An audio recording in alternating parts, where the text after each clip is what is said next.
Hey guys, how's it going? Thought I would do a little reading for us just to see what's going on. We got the full moon coming up tomorrow, and from what I have seen, it's going to be a fun one. It's in Scorpio, which is, okay, I guess that's our card. Solitude. So, she looks like the Queen of Swords to me in the regular tarot. So I feel like this is, and actually, to be honest with you, when I was getting ready for this reading, I felt the need to protect myself extra, if that makes sense. So yeah, I feel like this is saying to keep our energy close and not let other energies in. And I'm noticing that it's a dark blue and orange on this card, which would be your sacral and your throat chakras. Don't give your power away. Don't let people trigger you into saying things that you don't mean, or not saying things that you should say, right? Speak your truth. Keep your truth. Don't let anybody take that away from you. And if it has to be done in solitude, then so be it. I'm going to read from the book on this one. This is the first time I've used this deck. So we're going to just see what solitude is. It is, Lycan is a curious little being, not quite, sorry guys. My eyes are so blurry today. I don't know if anybody else is having that issue, but it doesn't, I would say it's reading glasses, but I don't use them. Maybe I need them. Okay, Lycan is a curious little being, not quite an algae and not quite a fungus. It is an expert in living in tough conditions, growing on rocks when there is no other plant, where no other plant can thrive, and can lie inactive for long stretches of time.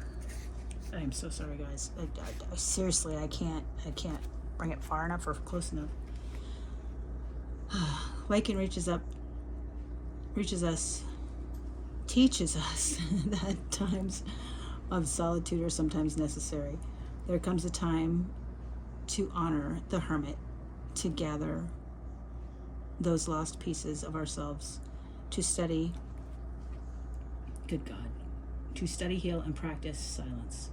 Soon you will be ready to join the world again with renewed power and resilience. So, in the symbolism of this card, maybe it's the light. I don't know. The Priestess of Solitude is surrounded by a sacred stone circle. Sword in hand, the stones are covered in resilient rock shield lichens. I don't know if you can see that.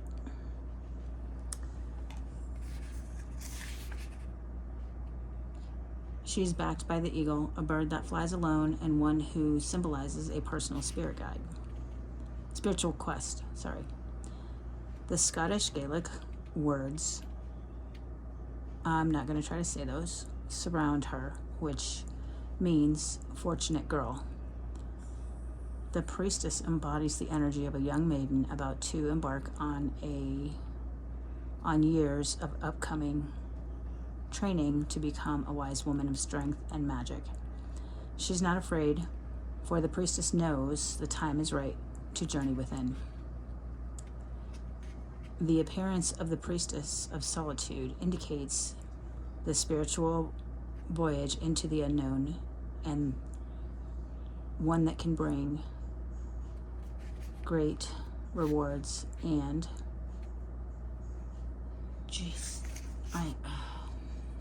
I'm getting mad at myself here, guys. I'm so sorry.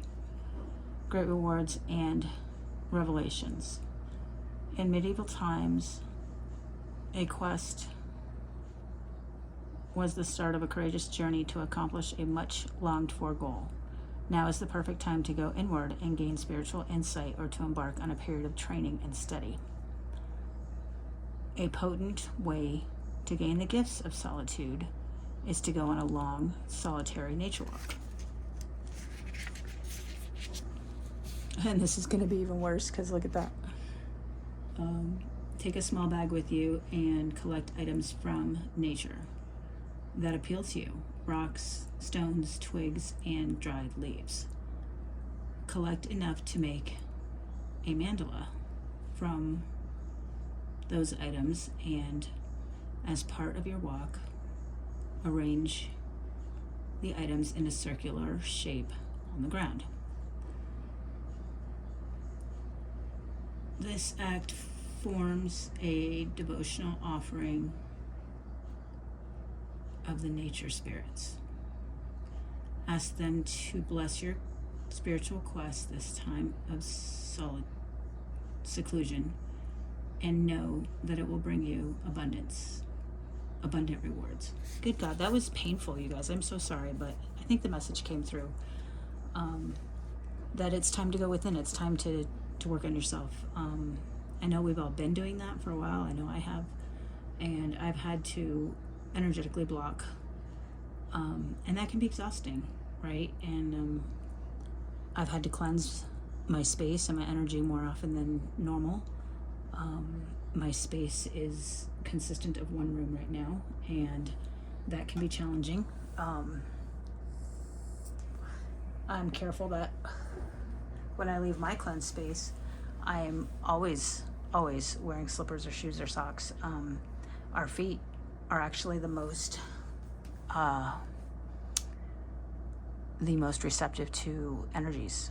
And think about how often you clean the floor. Probably not as often as you clean other items in your home. So be careful, be aware, guys. Keep your energy clean, and make sure that you are just working on yourself and going within, and not really trying to find everything that's wrong outside of you. And I'm not saying that there's not, but those you have no control over, right? All we have control over is our reactions to those things.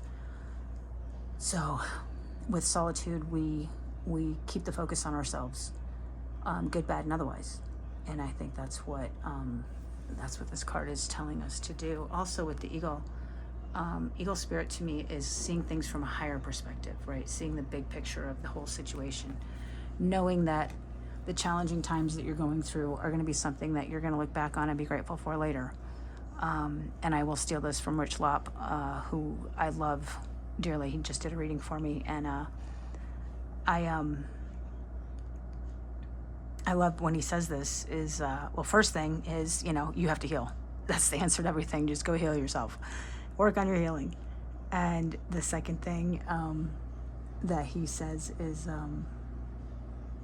if you can put yourself in the feeling that you know you're going to be in later, when you're grateful for this challenge, and know that there is gratitude coming later, and put yourself in that place of gratitude now, then you can get that challenge over with sooner, right? So, because we can all look back on challenging situations from our lives and say that we could see the reason for it, right? We found the lesson, we found the reason, the knowledge that was meant to be gained by that. So just skip to the end, right? I mean, it's kind of like reading a book and reading that last page first, but it negates the need to read the whole book, right? If you think about it. So maybe, that negates the need to go through the challenge. If you can just get to the knowledge and the gratitude part, then the challenges cannot be challenges anymore. But yeah, I loved hearing that from him, and that actually made so much sense to me when I heard it the first time, and I try to get myself there. It doesn't always work, but I try to get myself there. The other thing is innocence and energy. Pear, apple, poppy, daisy, rose.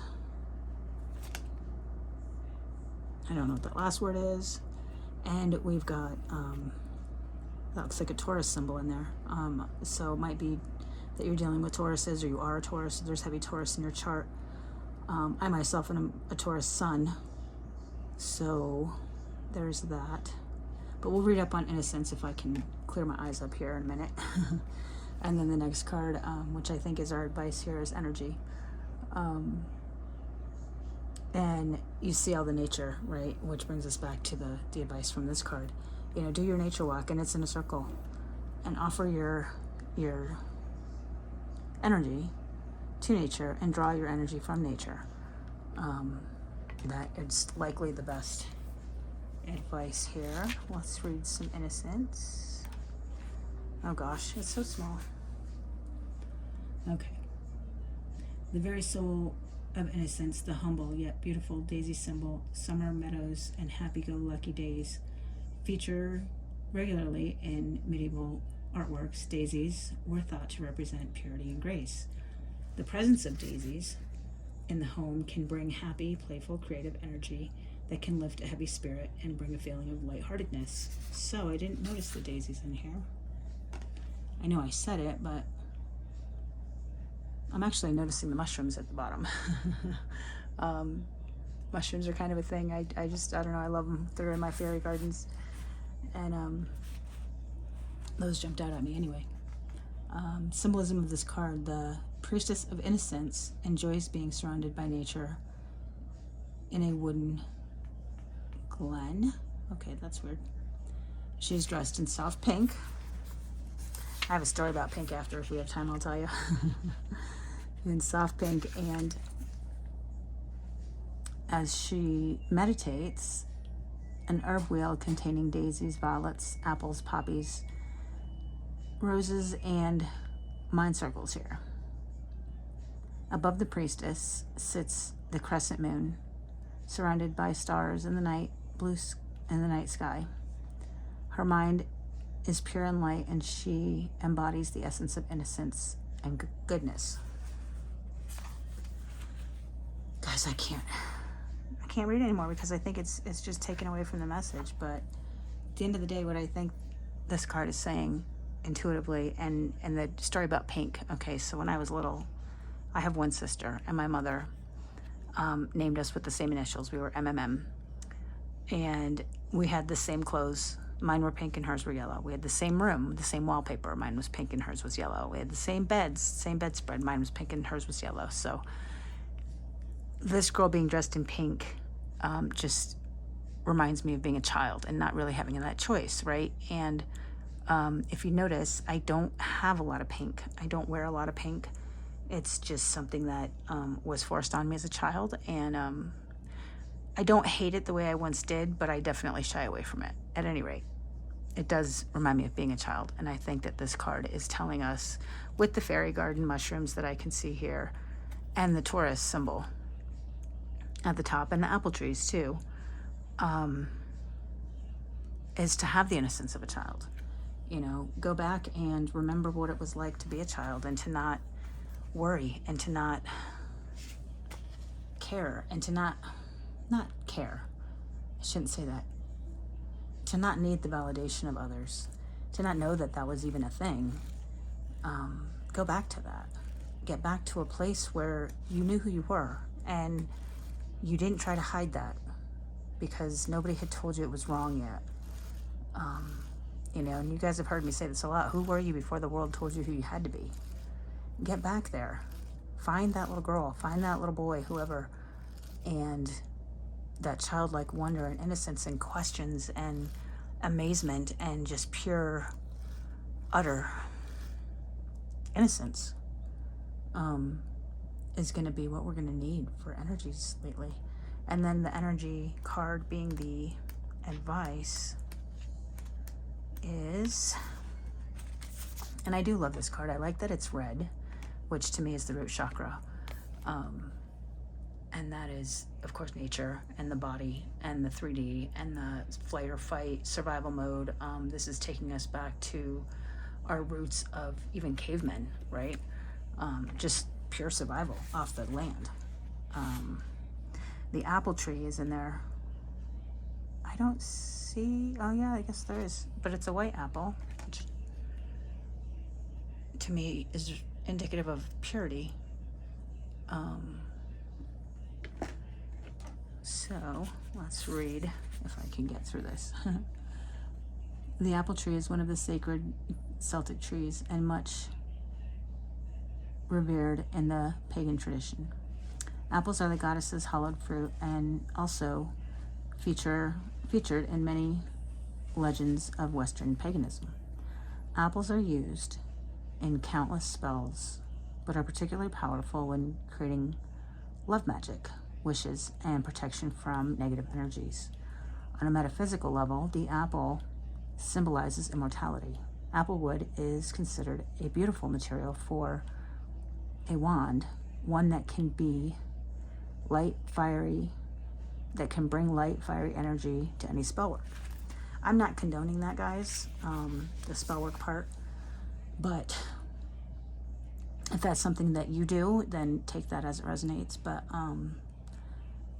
I do like apples. I don't necessarily think that they are specifically magical or protective, but I will take that into consideration the next time I buy them and eat them and have them.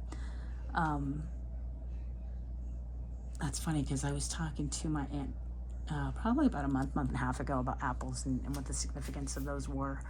And I believe it was energetic protection, if memory serves. The priestess of energy is performing magic beneath a sacred apple tree. She's holding a chalice in her right hand and an apple in her left. I don't see her hands on there, but okay. Raising the energy required for a powerful spell. So, guys, I gotta apologize. So, this is the Enchanted Spell Oracle. I focus on words. That's what I do. And if you think about a spell, it's nothing more than words, right? And our words carry intentions, and our words have energy, and our words carry vibration. That in and of itself is a spell, okay? If I say F you to a guy on the highway, I've just used black magic on him and cast a spell on him.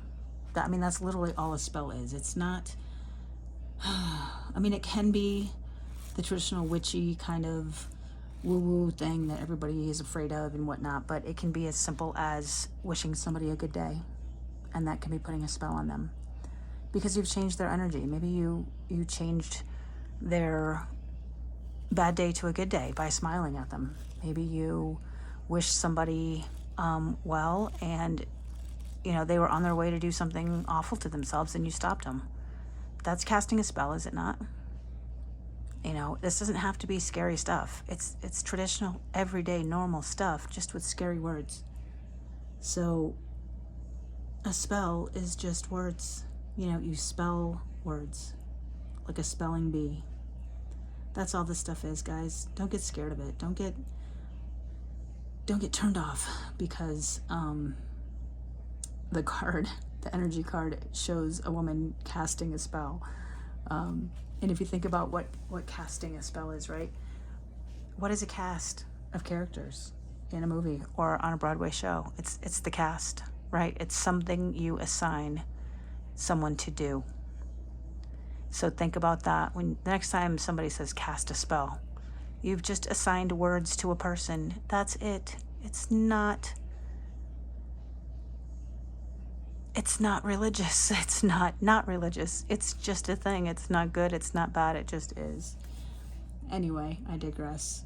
I think our message tonight is, keep an eye on yourself, guys. Get back to who you were before the world told you who to change into, and watch your words and your energy because they are affecting others. And don't let their words and energy affect you.